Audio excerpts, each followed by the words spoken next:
Hello বন্ধুরা, good afternoon. আজকে আবার একটা ছোট্ট ব্লগ নিয়ে চলে আসলাম। অনেক দিন ব্লগ করিনি, আজকে আবার তোমাদের জন্য একটা ছোট্ট মিনি ব্লগ নিয়ে চলে আসলাম। সবাই পাশে থেকো। সবার লাঞ্চ কমপ্লিট নিশ্চয়ই? এই দেখো আমার লাঞ্চ, এক বাটি ঘুগনি নিয়ে বসেছি। আজকে দুপুরে ভাত খাবো না, এসো। এক বাটি ঘুগনি নিয়ে বসেছি, ঘুগনিটা করা ছিল। সবাই ভাত খাওয়া হয়ে গেছে, আমি এক বাটি ঘুগনি, একটু চাট মশলা, একটু ঝুড়ি ভাজা দিয়ে নিয়ে বসেছি।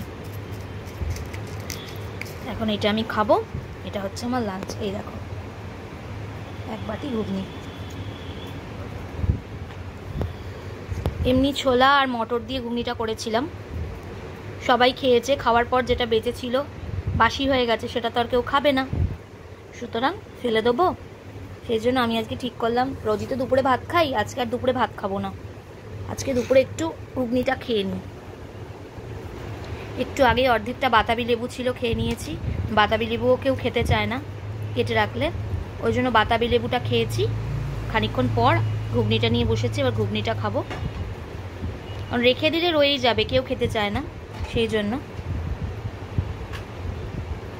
ওকে, টাটা।